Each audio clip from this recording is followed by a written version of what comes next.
네, 오늘 지난 시간부터 대학 미술대학 주요 대학교를 살펴보고 있는데요. 오늘은 이제 홍대를 얘기하는 시간입니다. 홍대에 대해서는 황인범 원장님이 준비를 해주셨어요.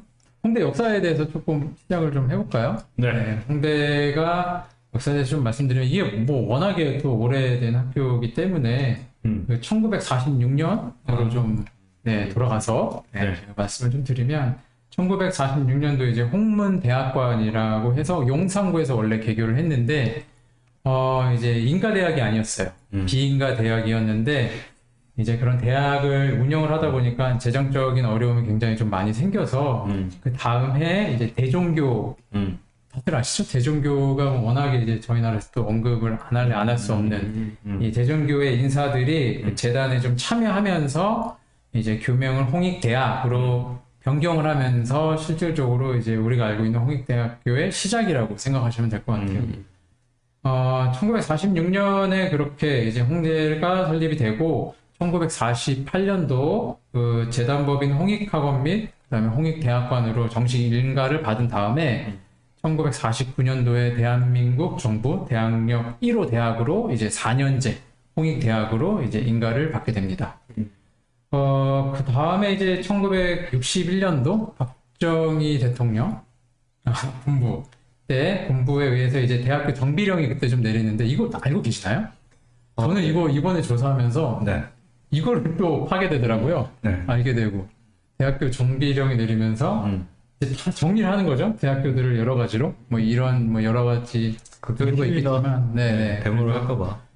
그때 이제 미술 계열을 제외하고 모든 학교가 이제 폐교 처분되면서 결국 남은 게 홍익 미술대학인데 이제 이게 격화되는 거죠. 종합대학에서 격화가 되면서 그 다음 해에는 그냥 1962년도 홍익대학으로 이제 다시 또 이제 환원되는 시기가 되었습니다. 뭐 이 시기 때 뭐 다른 대학교도 그렇겠지만은 근데 미술대학만 이거 참 다른 대학교를 이렇게 한다는 것도 좀 흥미가 있었어요. 네. 혹시 알아요? 저는 몰라요. 저는 홍대 나오셨죠? 저도 그때 미술대학만 남겨놓고 이렇게 정리가 됐다가 다시 부활하는 건 그냥 예상을 해보면 필립 가능성이 더 높겠지만 아까 잠깐 캠퍼스 얘기는 캠퍼스 너무 작잖아. 그렇죠. 뭐 정리 정돈을 할 때 학교 너무 적은데 무슨 종합대학이야. 운동장도 막 단독으로 없었던 시절인데 그때 그렇잖아요. 그러니까 그렇죠. 정리되고 그 상태에서 다시 허가해 준 게 신기하다. 네.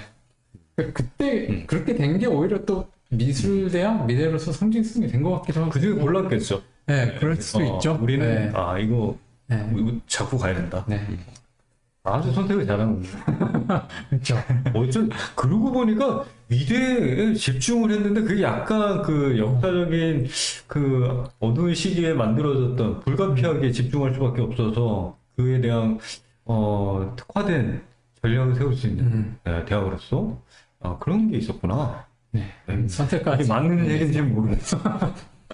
그렇게 되고 이제 1964년도 이제 2월이 돼서 삼경학부, 미술학부, 공예학부, 건축학부로 해서 이제 요 4개 학부 안에 이제 10개 학과로 이제 편성이 됩니다. 1971년도 수도공과대학이 있는데 수도공과대학을 이제 합병을 하면서 이제 종합대학으로서 승격이 다시 그때부터 이제 공대가 편입됐고 그렇죠. 그러면서 이제 71년도에 그 모습을 좀 갖추게 되고 73년도에는 사범대학교 그 다음에 80년도에는 이제 문과대학을 좀 설립하면서 현재 홍익대학교의 홍대의 모습을 갖추게 됩니다. 종합대학으로서의 면모를 갖추게 된 건 그렇게 오래된 건 아니에요. 70년대죠. 77년도에 사범대학교 부속학교가 이제 많이 이제 지어지게 되는데, 사범대학교 부설 초등학교, 부설 중학교, 그 다음에 부설 여자고등학교, 부속고등학교, 부속 여자고등학교 해서 이제 5개의 교가 이제 설치가 됩니다. 이때부터 재단이 좀 돈이 생기기 시작했나 봐요. 생각해보면 이때 제가 홍대 쪽에 학원 다녔는데, 요 홍익대학교 사범 부속 여자고등학교 학생들이 굉장히 많았어요. 미대 준비하는 친구들. 사람입니다. 거리가 그렇다 보니, 그랬습니다. 초록색 교복을 아직도 생각이 나네요. 그렇군요. 그런 친구들이 많이 다녔어요. 아, 그 홍대가 좋아하는 사람이. 아니 그렇죠. 아니 저희 학원생의 많은 학생들이 또 거길 다녀서 네. 네. 새삼 신기했습니다. 귀가 빨개지셨네. 좋아요. 네. 그 홍익대가 이제 부지를 같이 공유하던 이제 홍익공업전문대학교가 있는데 이게 이제 지금 세종 캠퍼스 해당이 되죠. 그래서 조치원에 있는 공업전문대학을 인수하면서 해당 정원을 좀 같이 포함시키면서 1987년도 조치원 읍에 제2 캠퍼스로 설립하고 단과대학 산업대학을 이제 신설하죠. 이 대학교가 이제 지금 아이들이 알고 있는 지금은 세종 캠퍼스고 예전에 이제 조치원 캠퍼스였죠. 그리고 2002년도 얼마 안 됐더라고요. 생각보다. 예. 대학로에 이제 공연예술학부를 배치하면서 현재 그 대학로 캠퍼스가 생기고 지금의 홍익대학교의 모습을 전체적으로 좀 갖추게 됩니다. 네. 역사가 조금 뭐 긴 만큼 또 나름대로 뭐 이런저런 큰 일이 있었지만 뭐 어쨌든 지금의 모습을 갖추는 데는 꽤 긴 시간이 좀 있었던 것 같아요. 자, 이런 내용들은 뭐 홍대를 다니시고 졸업하신 분들도 잘 모를 거예요. 네. 그런 얘기를 한번 얘기를 해봤습니다. 네. 네. 궁금하실지는 모르겠지만. 자, 다음은 또. 네, 홍대고 이제 어느 정도 역사에 대해서 좀 말씀드렸다라고 하면 이제 조금씩 뭐 학교 관련된 이야기 좀 해야 될 것 같아요. 네. 대학교를 졸업을 하려면 보통 이제 수료학점이 필요하죠. 일반적인 수료학점이 뭐 지금도 그런 것 같은데 저는 140학점이었습니다. 140학. 몇 학점이셨어요? 저도 140학점이죠. 네, 맞아요. 140학. 기억이 잘 안 나. 아니 무슨 비슷했겠죠? 저 비슷할 거예요. 그쵸 140. 맞는 것 같아요. 네. 홍대가 그 140학점이었다가 2016년도부터 132학점 이상 취득하면 그 정도만 취득하면 네, 줄였어요. 그럼 이제 졸업을 할 수 있는 이제 조건이 되는 건데 이게 뭐 어느 학생들은 반기고 어느 학생들은 반기지 않고 그렇죠. 네. 고학년이 되면 이제 좀 여유의 시간이 굉장히 좀 많아지는 케이스인데 좋아하더라고요 일반적으로는. 아직 어리니까. 그렇죠. 네. 근데 그게 뭐 마냥 좋은 건 아닌데. 홍대가 등록금도 비싼 대학이잖아요, 대표적으로. 맞아요. 비싸요. 네. 덜 가리키고 많이 네. 휴학도 길어요. 휴학을 이제 용인해 줄 수 있는 기간도 길어서 6학기가 되는데 이제 보통 그럼 3년이거든요. 네. 그렇죠. 남학생들 군대 갔다 오는 것까지 하면 거의 이제 학교에 이제 뼈를 묻는 개념으로 이제 휴학을 할 수 있는 건데 이것도 뭐 모르겠어요. 마냥 좋은 건지. 네. 근데 뭐 이런 기본적인 학점, 수료학점과 그다음에 휴학 기간을 좀 길게 가져가는 것이 또 나름대로 또 장점이 될 수도 있고 나름대로 좀 특징이 될 수 있을 것 같습니다. 그렇구나. 네. 어차피 휴학이야 뭐 자퇴를 하고 뭐 학점연대에서 잘리더라도 재입학하면 되니까 입학금 다시 내면 받아줘요 다. 일반적으로 받아주죠. 네.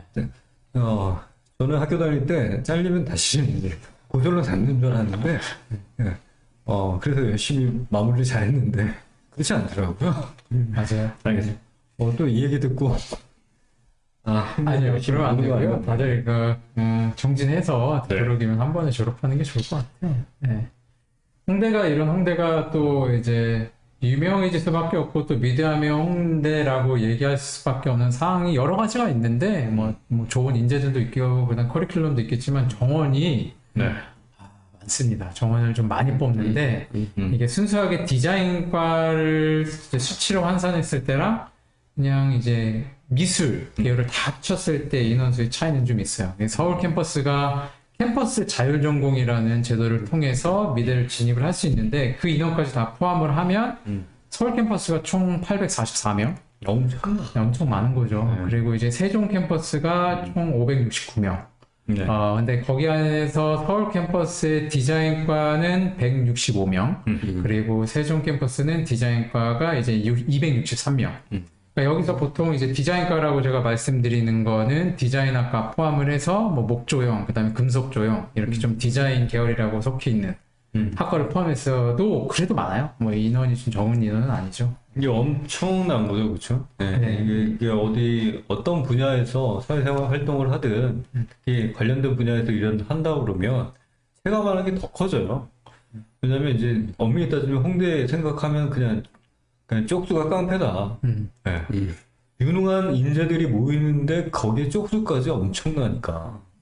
어느 관련된 업종에 들어가서 예를 들면 뭐 디자인실에 들어가는 디자인 팀에 들어가거나 디자인 회사에 들어가면 그 대부분 좋은 회사를 가면 갈수록 절반 이상을 차지하는 경우가 많기 때문에 그때 엄청 무시 못하는 거지. 그렇죠. 뭐그 당시에 다른 뭐 대학교들 이전에 저희가 국민대학교도 인원도 좀 많긴 했지만 네. 홍대 그러니까 지나가다가 뭐 아니면 뭐 디자이너한테 출신 대학교 물어보면 졸업 인원이 이렇게 많기 때문에 여기만 봐도 지금 50%가 홍대잖아요. 네, 대학이 그렇게 많은데 네. 그 벌써 그런 거지 뭐. 내가 불만이 되게 많은 사람이라고 좀. 홍대는 학과도 되게 많아요. 정원도 많은데 학과도 많아요. 그래서 우선은 오늘 제가 말씀드린 거는 이제 디자인과 위주겠지만은 그래도 학과 소개를 좀 하면 우선은 디자인 학부가 있고요. 디자인 학부 안에는 시각 디자인과하고 이제 산업 디자인과가 있고요. 그리고 섬유미술, 패션 디자인. 근데 여기도 섬유미술이 있고 또 패션 디자인으로 또 공부 영역이 좀 나뉘어요. 네. 그리고 이제 목조용 가구학과가 있고 그리고 그 외에도 이제 그 외에 뭐 판학과라든지 뭐 이제 회학과 뭐 이런 다양한 학과들이 좀 존재를 합니다. 네.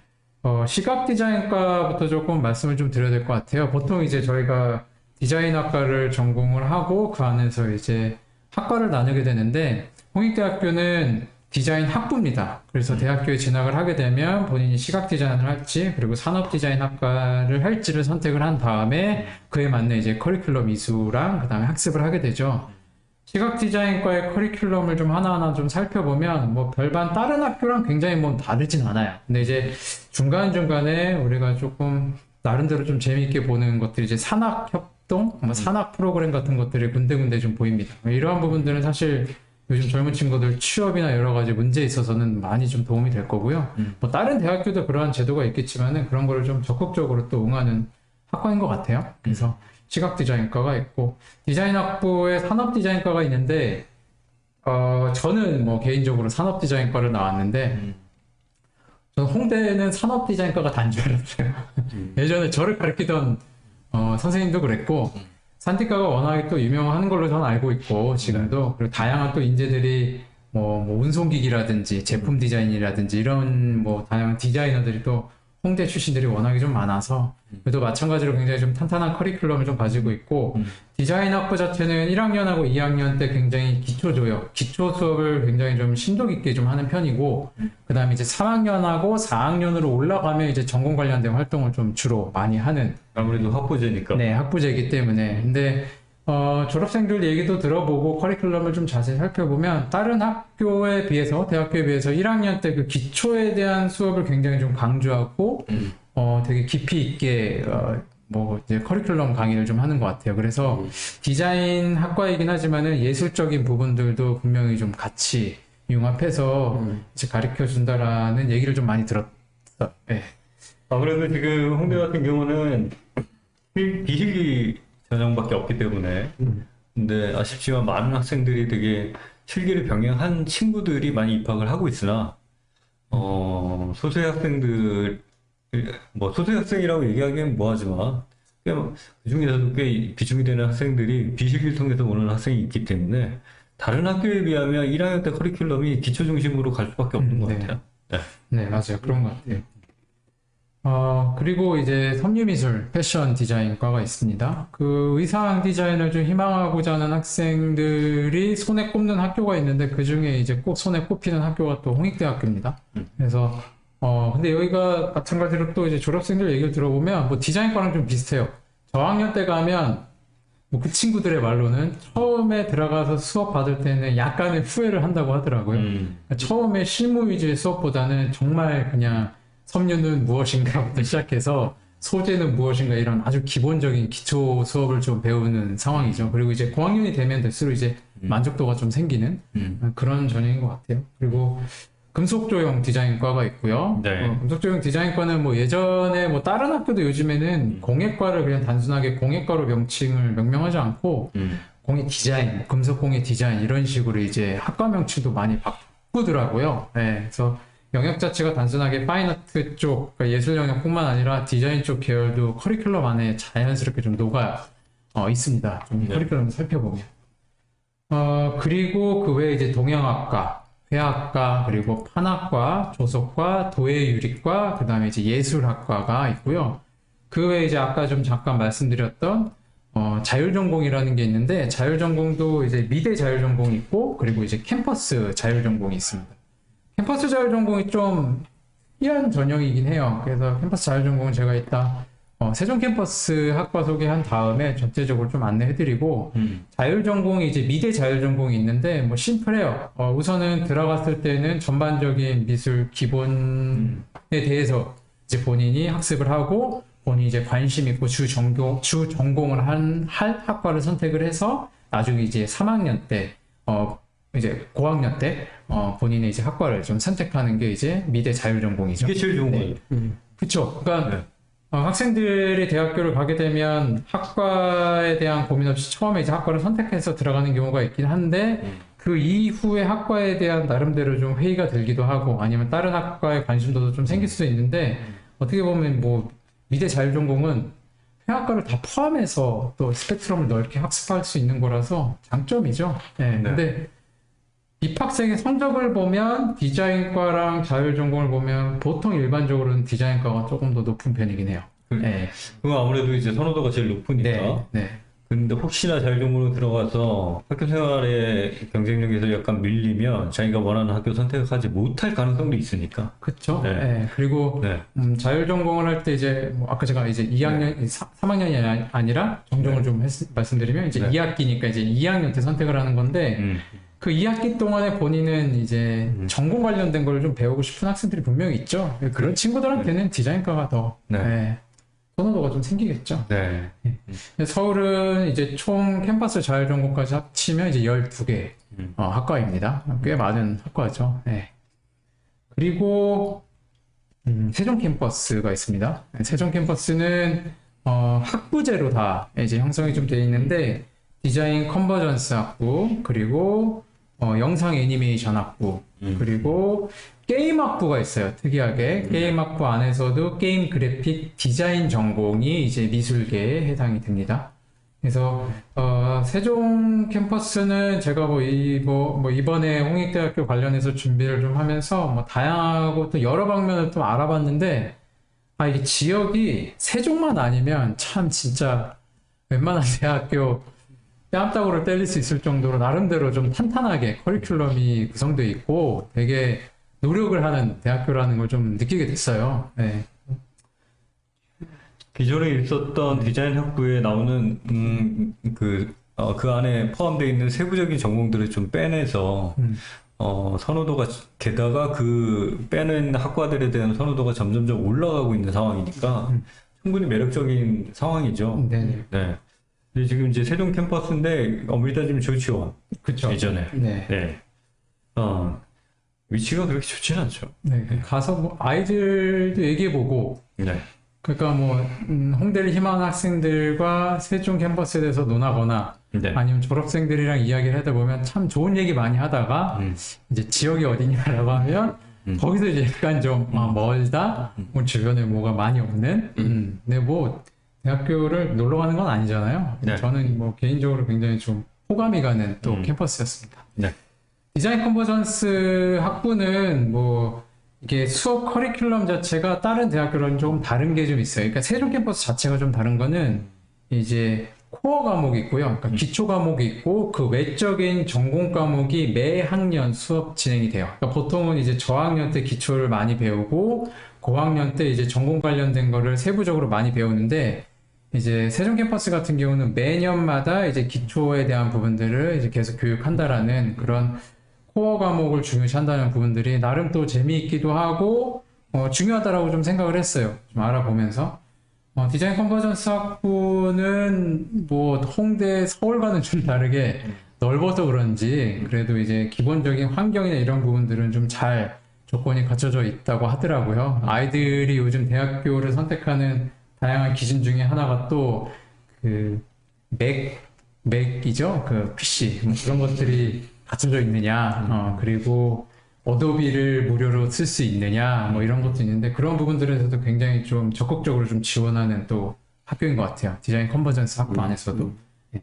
커리큘럼을 좀 자세하게 좀 이것저것 볼 수밖에 없는 거는 커리큘럼이 다 영어가 굉장히 많아요.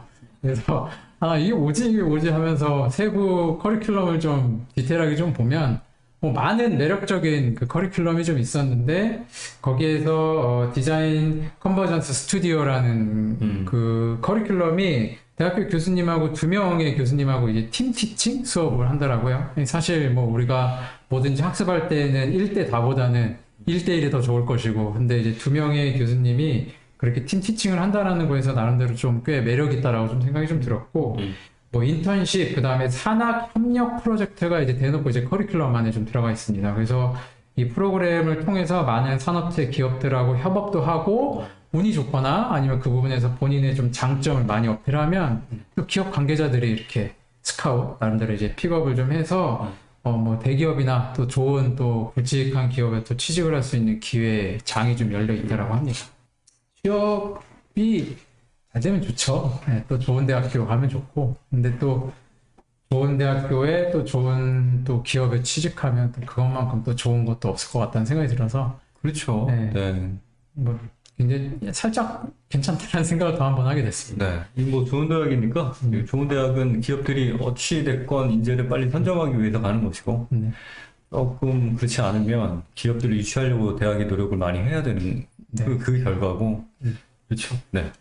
그리고 이제 컨버전스 학부 같은 경우는 그 대학교 강의를 하는 교수님들이 그 해에 혹은 그 시대 트렌드에 따라서 좀 많이 좀 교체된다라고 해요. 그게 네. 이제 실무 위주의 교수님들, 디자이너들이 와서 이제 그런 트렌디한 교육을 좀 한다라고 합니다. 네. 그리고 이제 영상 애니메이션 학부가 있는데 네.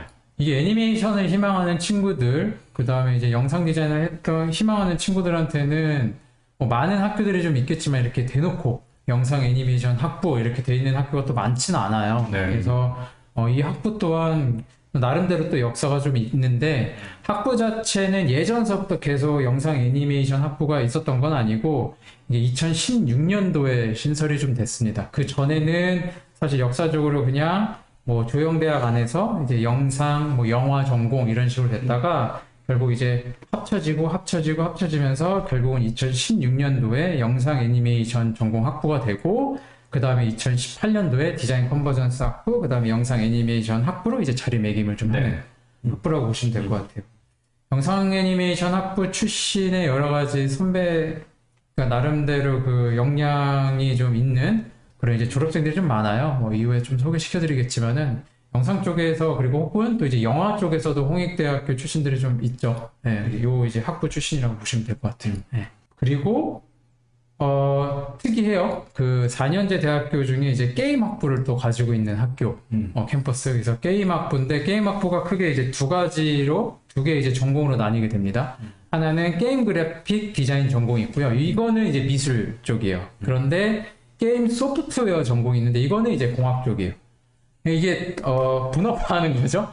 한 학교에서 한쪽은 프로그램을 만들고 한쪽은 그것을 이쁘게 포장을 하는 이쁘게 포장을 하는 게임 그래픽 디자인 전공이 이제 저희한테 해당하는 이제 미술계에 해당이 되고요. 요 학과 같은 경우는 이 학부 같은 경우는 좀 자세히 보면 3학년 때부터 졸업에 관련된 그 프로젝트를 진행을 하고 졸업을 할 때쯤 되면 일반적으로 우리가 알고 있는 뭐 어플리케이션이나 어떤 하나의 작품이 좀 완성되는 그래서 조금 일찍 졸업 작품에 대한 거를 준비를 하는 게 조금 나름대로 좀 특이한 상황인 것 같아요. 이게 어떻게 보면 융복합해가지고 게임 자체를 개발하고 그 안에 그래픽적인 기획, 그 각종 뭐 소프트웨어를 개발하는 친구들까지 그걸 한꺼번에 배우는 융복합해서 그 과에 들어가면 한꺼번에 배우는 학교도 있고 그렇죠. 지금처럼 이렇게 좀 세부 전공으로 나눠주면 결국에 혼자 만들 수 있는 게 아니잖아요, 게임이라는 게. 네, 그렇죠. 결국에 이런 친구들이 팀을 만들고 어떻게 보면 학내에서 벌써 학내 벤처부터 꾸려지기 시작해서 스타트업으로 커나갈 수도 있는 환경이 조성되어 있는 거니까 이런 게 제일 긍정적인 거죠. 그죠? 네. 그 졸업생들 보면 이게 수업 자체가 게임 학부 안에 다 이렇게 한마디로 이제 뭉쳐져 있는 거잖아요. 네. 그러니까 미술계랑 공학계랑. 네. 그러니까 이제 합이 맞고 뜻이 맞으면 때에 따라서는 프로젝트를 하나를 해서 이렇게 나중에는 게임을 만들어. 요즘에 이제 그런 것들을 또 주도적으로 하는 젊은 친구들이 많이 있기 때문에 게임을 개발하고 그걸 통해 또 수익 창출도 하고 이런 친구들이 생각보다 꽤 있다고 하더라고요. 네. 뭐 잘 돼도 한 번 잘 되면 보통 잘 되는 게 아니니까. 맞아요. 네. 게임은 뭐 한번 터지면 뭐 네. 굉장히 좀 많은 경제적인 이득을 본다고 하니까. 그 외에 이제 제가 아까 서울에서도 좀 서울 캠퍼스에서 언급드렸던 이제 캠퍼스 자율전공이 있습니다. 서울의 자율전공이 미대입니까? 그러니까 미대라고 보기는 어렵죠. 근데 캠퍼스 자율전공을 들어가면 홍익대학교 캠퍼스 자율전공을 들어가면 수시적으로도 물어봤어요. 지금 이제 입학 사정관제라는 그 입학처에 물어봤는데 문의를 해보면 대부분의 학생들이 미술 아니면 이제 건축으로 보통 선택을 하다 보니까 네, 그렇다 보니까 아무래도 이게 그래서 이제 뭐 이따 말씀드리겠지만 이제 학과 전공을 선택하는 그 진입 장벽이 예전보다 좀 높아졌어요. 네. 인원이 좀 많다 보니까 원래 취지는 그렇지 않아요. 원래 취지는 그렇지 않았는데 아무래도 그런 쏠림 현상이 좀 생긴 거죠. 네. 네. 사실상 미대가 되고 있는 거죠. 맞아요. 네, 그러니까 결국은 거기 가면 미대로 이제 보통 많이 가니까. 캠퍼스 자율전공 같은 경우가 이제 방법으로 이제 캠퍼스 자율전공을 통해서 미술을 내가 할 수 있는 방법이 크게 두 가지가 있어요. 네. 하나는 캠퍼스 자율전공 주전공으로 가는 방법이 있고 캠퍼스 자율전공 학부 진입이 있어요. 학부나 학과 진입. 이게 이제 심플하게 설명을 좀 드리면 대학교 내가 졸업을 했을 때 졸업장에 캠퍼스 자율전공 졸업 대신 아래 주전공 뭐뭐뭐뭐 이렇게 나오는 이제 졸업장이 있고 내가 학부로 진입하고 학과로 진입하면 캠퍼스 자율전공 빼고 이제 뭐 디자인 시각 디자인 학과 졸업 이런 식으로 되는 거죠. 그러니까 졸업장에 좀 차이가 있고 그 외적으로는 뭐 굉장히 큰 차이가 좀 없는 겁니다. 네. 둘 다 제한 조건이 있잖아요. 우선은 그 지정 그 전공 이수 과목을 이수를 해야 되고 네. 그 다음에 거기에서 일정 부분의 학과 성적이 좀 나와야 되는데 서울 같은 경우는 조금 이게 예전에는 B제로였어요. 그 주 전공 이수 과목을 일정 부분을 이수해야 되고 그 성적이 B여야 됐는데 이제 최근에는 이제 B+로 조금 상향이 좀 됐고요. 그게 이제 캠퍼스 자율전공 주전공. 네, 캠퍼스 자율전공 주전공. 그리고 이제 캠퍼스 자율전공 주전공의 이제 세종 같은 경우는 B0인데 똑같이 이제 그 지정 과목을 이수하면 근데 이거를 내부적으로 조금 이제 없애려고 하는 편인데 이게 저희가 이제 예전에 얼마 전에 유튜브 영상에도 안내해 드렸지만은 홍익대학교 세종 캠퍼스가 그 최저 학력을 지금 없앴거든요. 이제 그렇기 때문에 그거와 또 연관져서 학생들이 좀 자유롭게 이제 뭐 학과 진입을 좀 할 수 있는 그런 장을 좀 마련해 주고 있는 것 같아요. 근데 확정된 건 아니고요. 이제 그렇게 지금 추진 중이다라고 이제 이번에 좀 하면서 인터뷰하면서 그런 부분들이 좀 보였습니다. 네. 그래서 캠퍼스 자율전공은 뭐 저는 개인적으로 좋은 제도인 것 같아요. 네, 좋은 제도이고 이게 그 학부 진입하고 주전공하고 어떤 게 더 어려워요? 학부 진입이 어렵죠. 그게 이제 어떻게 보면 온전한 미대라고 봐요. 온전한 미대. 네. 네. 거기에서 약간 부족하지만 또 일정 B뿔 이상 나온 친구들이 주전공으로. 그렇죠. 네. 그러니까 이 주전공이라는 거는 학부 진입하는 캠퍼스 자율전공을 통해서 미대에 들어가는 거. 그렇죠. 네. 그러면 주전공은 일단 좋게 해석하면 좋게 해석해야지. 네. 좋게 얘기하면 들어갔는데 일정 수준에서 밀렸는데 그 안에서 일정 조건이 되면 한마디로 약간은 융복합 형태의 자격이 생긴다. 그렇죠. 온전한 미대는 아닌데 네. 예를 들면 자기가 불가피하게 선택한 조건과 또 미대 수업을 들어서 자기만의 전공으로 나눈 거예요. 네. 네. 이게 하나에 홍대는 네. 진짜 여러 번 받아야 돼. 졸업생들이나 이제 인터뷰 알아보면서 보면 예전에 이제 비실기로 또 들어온 학생들이 일부 있었는데 그 친구들이 사실상 미대는 실기가 뒷받침 어느 정도 돼주면서 커뮤니케이션의 수단이 드로잉이나 이런 거잖아요.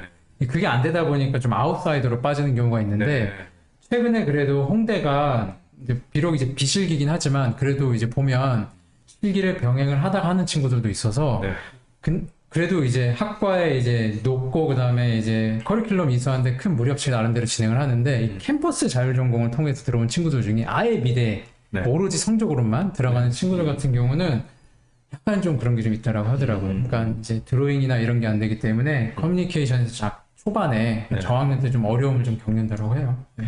이게 그럼 빗불이잖아요. 네. 빗불 맞는 게 뭐가 어렵냐?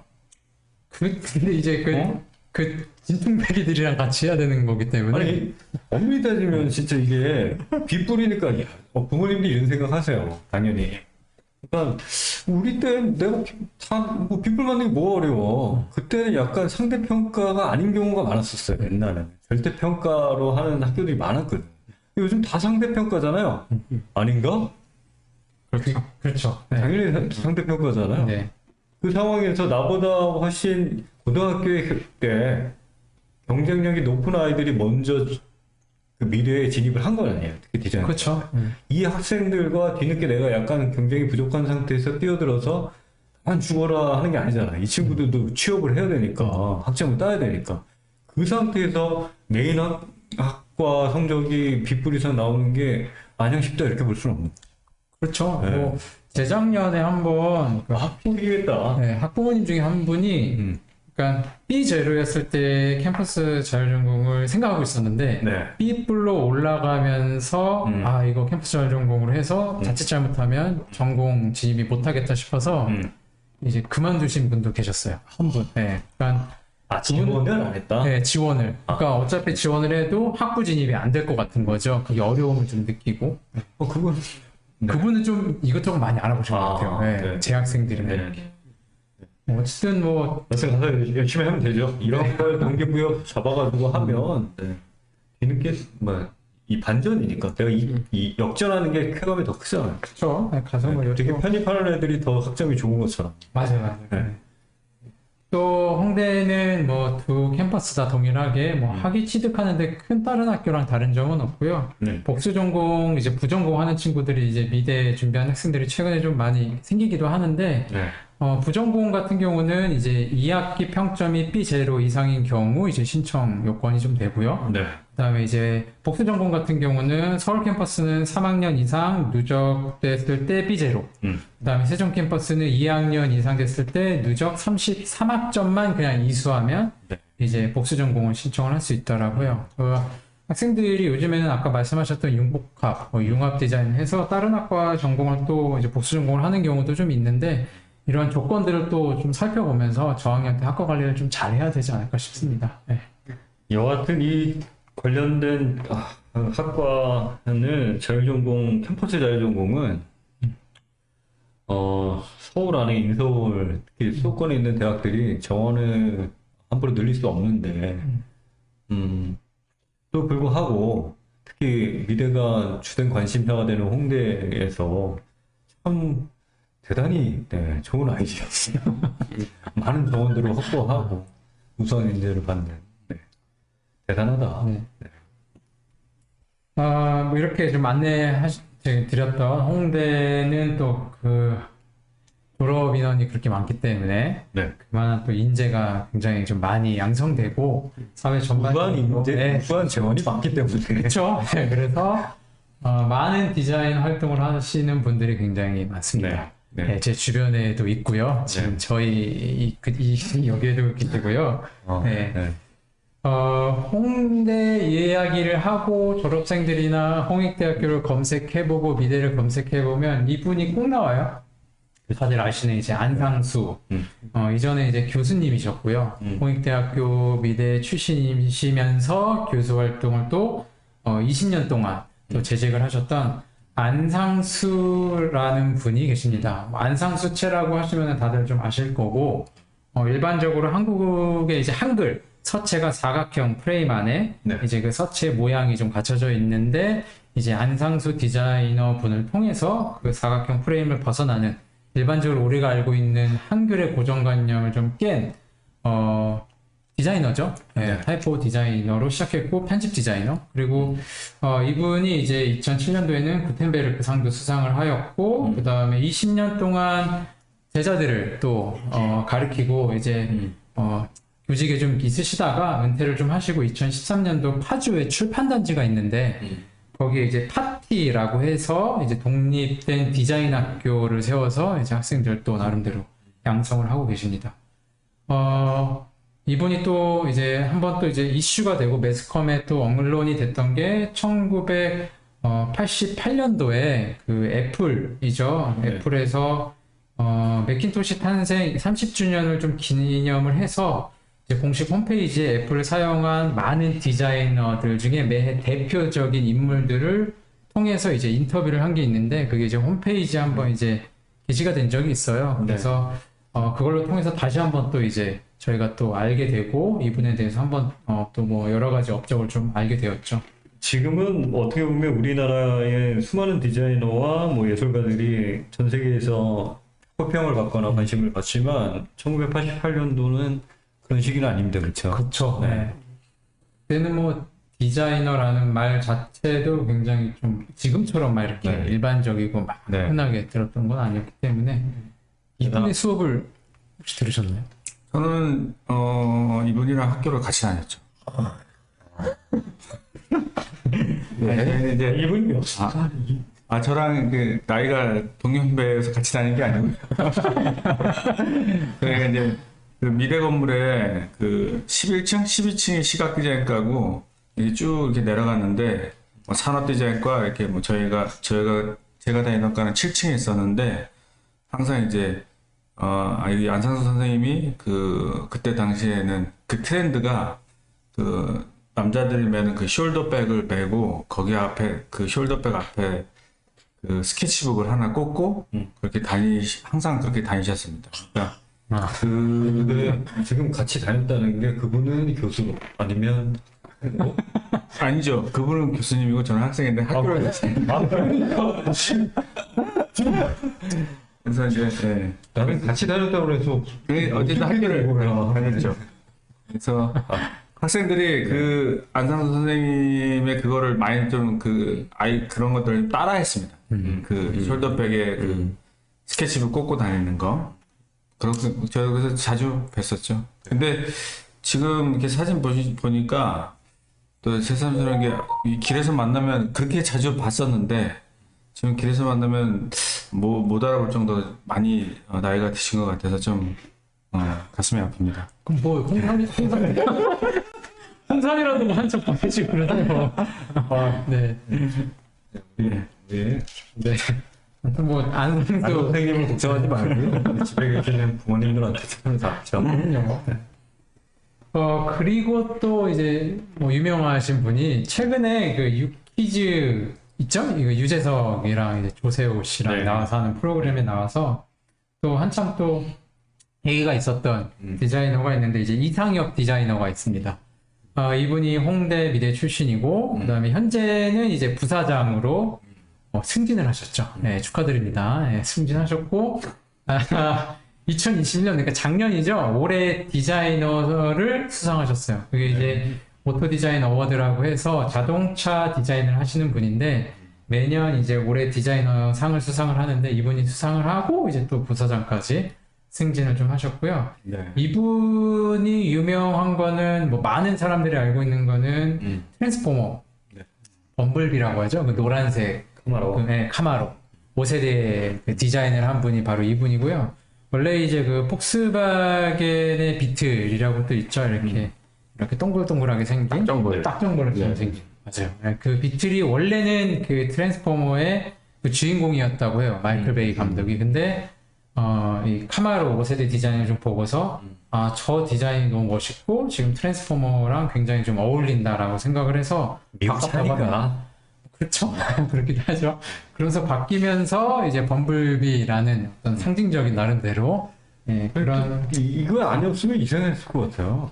그렇죠. 이게 딱정맞추가 이렇게 변해가지고 하는 게 변신을 약간 도둑을하고 안 어울릴 것 같아요. 네. 뭐 이걸로 시작을 해서 그 전에도 사실 유명한 자동차 디자인을 하셨어요. 벤틀리 디자인도 하셨고 그 다음에 현대자동차에 지금 계신데 현대자동차의 이제 소나타 시리즈 그 다음에 이제 G80 뭐 이런 제네시스 라인 쪽 그리고 펠리쉐이드 그 다음에 뭐 이런 좀 굵직굵직한 디자인에 또 참여를 좀 원래 주도적으로 총괄하셨겠죠? 네, 총괄하셨고요. 최근에 이제 또 GV 시리즈까지 해서 제네시스 라인까지 다 이분이 또 총괄하셔서 디자인하셨다라고 합니다. 뭐 이렇게 좀 워낙에 좀 유명한 그리고 나름대로 또 자동차 쪽에서 좀 항상 이슈거리가 되는 디자인을 좀 하셨기 때문에 지금의 부사장님이 또 되신 것 같다는 생각이 들고요.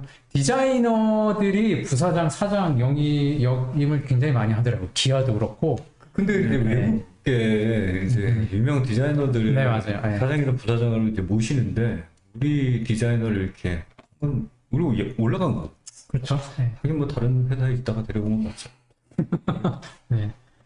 그리고 또 그 외에 또 많은 또 젊은 학생, 고등학교 1학년이나 미술을 처음에 시작하는 친구들이 시작하는 계기가 또 많은 비중을 차지하는 게 또 이제 애니메이션, 그렇죠. 영상 이런 거죠. 그래서 홍대 출신의 김성영 이제 디자이너가 있습니다. 픽사의 또 이제 한국인 최초로 이제 레이아웃 아티스트로 활동하고 있고요. 이분이 참여한 작품이 굉장히 우리가 익숙한 작품들이 많아요. 그래서 최근에 이제 루카, 그리고 최근에 이제 소울, 온워드, 몬스터 대학교, 도리를 찾아서, 인사이드 아웃, 코코, 인크레더블 제가 굉장히 좋아하거든요. 야, 난 네, 나 루카 본 사람. 전 봤죠. 아, 최근에. 네, 너 못 봤어요? 저 루카 안 봤어. 아, 루카 저도 안 봤습니다. 코코 봤던 거 코코. 재밌어요. 재밌어요. 코코를 안 봤다고요? 코코는 봤어요. 이게 인지도가 루카가 좀 딸리는데 맞아. 루카 되게 재밌어요. 코코 진짜 재밌어요. 꼭 보세요. 다 애기 아빠들이 있는 거지. 그 아이들이랑. 아, 저는 아들이 아직 어려서 여기서 본 게 하나도 없습니다. 제가 하나 뚫어놨어요. 볼 거예요. 아무튼 뭐 마다가스카. 그건 뭐 그 얘기를 하는 게 아니라 그래요? 이쪽 애가 우리 집에 와서 마다가스카 보고 애가 새로운 세계 흥분해가지고 뽀로로만 보다가 뽀로로 다음에 이제 넘어가야 되는 게 디즈니 이쪽으로 넘어가요. 이제 넘어온 거예요. 어쨌든 뭐 픽사라는 기업 자체가 가지고 있는 저도 그렇고 뭐 많은 사람들이 픽사 디즈니 하면 로망의 나름대로 애니메이션 로망이죠. 그래서 그런 기업에 또 이제 나름대로 또 디자이너 활동을 한다는 부분에서도 뭐 여러 가지 인터뷰도 좀 있고요. 이분이 뭐 원래 워낙에 이제 만화 쪽, 그러니까 예전에는 영상 애니메이션보다는 이제 출판 만화 쪽이죠. 네. 굳이 이렇게 만화책. 처음에 이제 꿈꾸던 이제 이과 대학생이었고요. 이과 쪽. 그러다 이제 본인이 하고 싶은 꿈을 또 하기 위해서 미대 쪽을 전공을 하면서 뭐 나름대로 우여곡절 끝에 여러 노력에 의해서 픽사에 이제 입사를 하셨는데 그 인터뷰를 좀 보면 진짜 많은 노력을 하셨더라고요. 그래서 아직도 인상 깊었던 거는 돈만 보고 오지 말아라. 정말 영상 애니메이션 쪽은 돈을 보고 이 직종을 선택한다면 얼마 못 갈 것이고 정말 좋아해야 된다라는 게 현실감 있게 직원을 나름대로 해준 게 나름대로 굉장히 좀 인상 깊었던 것 같아요. 그 사실은 현실이죠. 현실이죠. 네. 그리고 또 라바라고 있습니다. 그 뭐 아시는 분들은 아시겠지만은 이제 슬랩스틱 굉장히 좀 재밌고요. 다른 애니메이션은 뭐 1시간 반, 1시간이라고 하면 이제 1분짜리 이제 쇼컷으로 그래서 1분 30초죠. 이제 90초 정도로 해서 되게 짧지만 굉장히 웃음 폭탄을 좀 나름대로 주는 라바라는 애니메이션을 제작한 분이 이제 김광용이라는 분인데 이분이 또 이제 홍대 출신이고요. 네. 애니메이션 통과 제리를 모티브로 해서 대한민국 정서에 좀 맞게 이제 바꾼 게 이제 라바입니다. 그래서 저도 처음에 이 애니메이션 보시는 분들은 아시겠지만 네. 약간 쇼킹했어요. 근데 되게 좀 허무하기도 하면서 되게 그냥 피식피식 웃을 수밖에 없는 약간 슬랩스틱? 옛날 진짜 누구죠? 그분들? 대삼육 구봉서 뭐 이런 분들 이런 슬랩스틱의 양소팔. 네, 그분의 우리 동네에 뭐 천막 네. 끼고 와서 공연하시는 거 나. 그런 6.25때 산 거야. 그런 분들이 이제 애니메이션화된 느낌이고요. 재밌어요. 거기 안에 보면은 막 이렇게 말은 안 하고 그냥 모르는 언어로 하는데 또 그것도 이제 거리는 또 뉴욕 거리이고 이제 그 두 주인공 캐릭터가 톰과 제리랑은 다르게 서로 어려울 때는 좀 도와주는 한국인의 그런 정이라는 그걸 또 녹였다라고 하더라고요. 네. 다시 한번 또 이 조사를 하면서 라바를 좀 봤는데 시즌 4인가? 지금 이제 5까지 나왔는데 재밌어요. 다들 뭐 마찬가지로 남자아이들 되게 좋아해요. 이거 보면 깔깔깔대고 근데 표정을 따라해서 문제지 저희 딸은 별로 안 좋아하더라고. 저희 딸은 아주 둘째 딸 이거 보면서 딸인데 네, 둘째 딸 이거 보면서 똑같이 해가지고 한 제대로 홍대는 미대 출신이 이런 디자이너 활동뿐만 아니라 굉장히 또 많은 활동을 하시는 분들이 계세요. 그냥 뭐 그냥 가십거리로 말씀드리면 방송이 이제 이상벽이라는 분이 또 산업 디자인과 출신이고요. 그리고 이제 패션 디자이너 황재근 이렇게 수염 이렇게 또 이제 계신 그분이 또 도예과 출신. 모르는 사람이 없죠. 네, 그리고 다이나믹 듀오 요즘에 뭐 학생들이 좋아하는 요즘엔 좀 지나가긴 했는지 모르겠지만 다이나믹 듀오도 마찬가지로 광고 디자인 밴드의 그 혁오에서 오혁 뭐 그다음에 그 지하철에서 나오는 그 음성 나오는 거 있어요. 지금은 뭐 무슨 역입니다. 네. 출입구는 왼쪽입니다. 이런 성우 이분도 제니퍼 클라이드라고 이분도 산업 디자인과 출신이라고 합니다. 뭐 조사하다 보니까 뭐 이런 분까지 또 알게 되더라고요. 그래서 홍대는 많은 미대 졸업생들의 출신들이 좀 있는 만큼 다양한 영역에서 또 활동을 또 하고 계십니다. 미래에서 시작됐지만 사실 홍대 거리와 그 안에서 젊은 아티스트들이 모여가지고 지금은 종합예술의 거리입니다. 그래서 맞아요. 네네. 뭐 3, 4, 5에 모여서 뭐 시각 디자인 하나 일러스트 친구들이 또 모여서 패션과 연계하고 그 안에서 방송 음악 뭐까지 다 종합적으로 지금 뭐 하는 모습을 보면 진짜 부럽죠. 우리는 그런 분위기까지는 아니었으니까 그때는 순수미술을 기반으로 한 그런 자유로운 영혼들의 네. 좀 꾀재재하고 지저분한 사람들이 지내가 머리 길고 남자들은 그런 분위기였는데 이건 이제 사담인데 네. 알아보다가 건축학과 여기 유명하잖아요. 그렇죠. 그 건축학과 교수님 제가 기억이 잘 안 나는데 성함이 그러니까 TV 프로그램에서도 굉장히 많이 나오셨어요. 그분이 예전에 홍익대학교에 제안했던 게 뭐냐면 네. 홍대 말고 홍대 입구까지 해서 건물을 그 홍대 입구 앞쪽까지 한 2채 정도를 우리가 사서 홍대라는 캠퍼스가 그 캠퍼스 안으로만 해당하는 게 아니라 홍대 그 자체 거리를 다 홍대 캠퍼스화 시키려고 하는 그런 약간 문화적인 접근을 담당이 없는 네네, 그에서나 범직한 네 그렇지만 이제 뭐 시간이 못 막혔다고 어느 인터뷰에서 얘기하더라고요. 네. 돈이 없었겠지. 네. 일단은 그렇게 건물 하나씩 인허가가 되는지 모르겠지만 그렇게 했으면 진짜 정말 그렇죠. 더 좋았을 것 같다는. 네네. 여기 그거 아세요? 여기 이상벽 아저씨 아세요? 아는 알죠? 세대들인가? 네? 다 아나? 이거 알죠? 네. 이분이 예전에 뭐로 유명한 분인 줄 알아요 혹시? 이분이 진짜 정말 인지도가 높고 유명한 그러니까 연예부 기자였어요.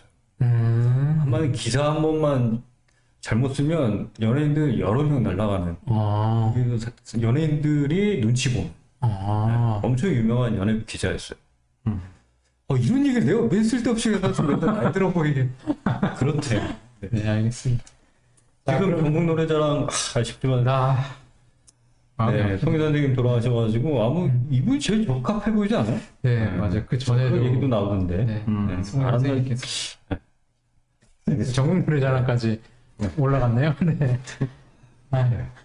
네. 뭐 우선 뭐 다시 본론으로 좀 돌아오면 이런 뭐 많은 인재들을 또 양성하는 홍대를 가는 방법이 네, 홍대 가는 방법 하기 전에 잠깐 쉬었다 갑시다. 네, 알겠습니다.